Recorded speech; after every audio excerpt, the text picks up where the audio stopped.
আজ জাতীয় প্রেস ক্লাবে বাংলাদেশ ইসলামী ছাত্র শিবির আয়োজনে পল্টন ট্র্যাজেডি দিবস পালিত হচ্ছে। ২০০৬ সালের এই দিনে বাংলাদেশের রাজনীতিতে এক রক্তাক্ত ও কালো দিন। ওই দিন ঢাকার পল্টনে আওয়ামী লীগ নেতৃত্বাধীন ১৪ দল ও জামায়াতে ইসলামী সমর্থকদের সংঘর্ষে সংঘটিত হয় নির্মম হত্যাযজ্ঞ, যা এখনও বাংলাদেশের রাজনৈতিক ইতিহাসে রক্তাক্ত ২৮ অক্টোবর নামে পরিচিত।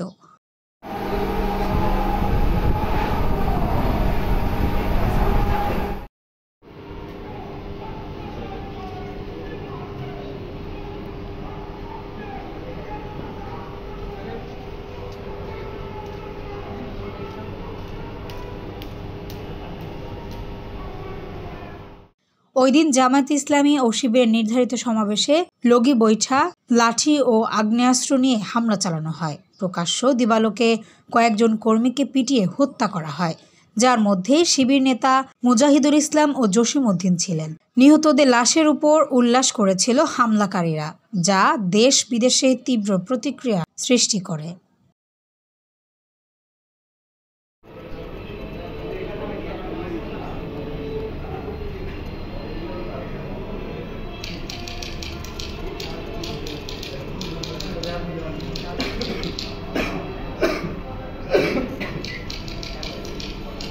যারা মারা গেছে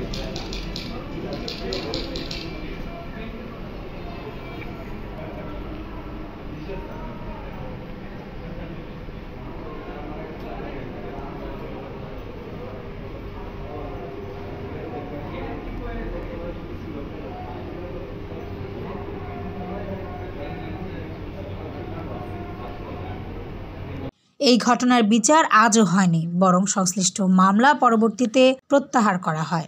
জামায়াতে ইসলামের পক্ষ থেকে বলা হয়, ২৮ অক্টোবরের নৃশংসতা ছিল পরিকল্পিত, যা বাংলাদেশের গণতান্ত্রিক রাজনীতিতে গভীর দাগ রেখে গেছে।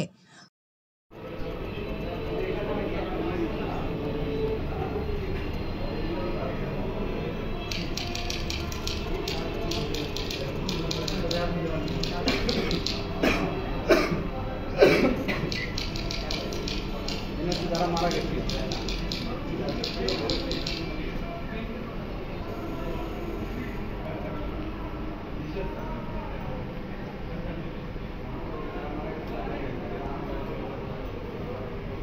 রক্তাক্ত ২৮ অক্টোবরের ঘটনার বিচার এখনও দাবিকৃত।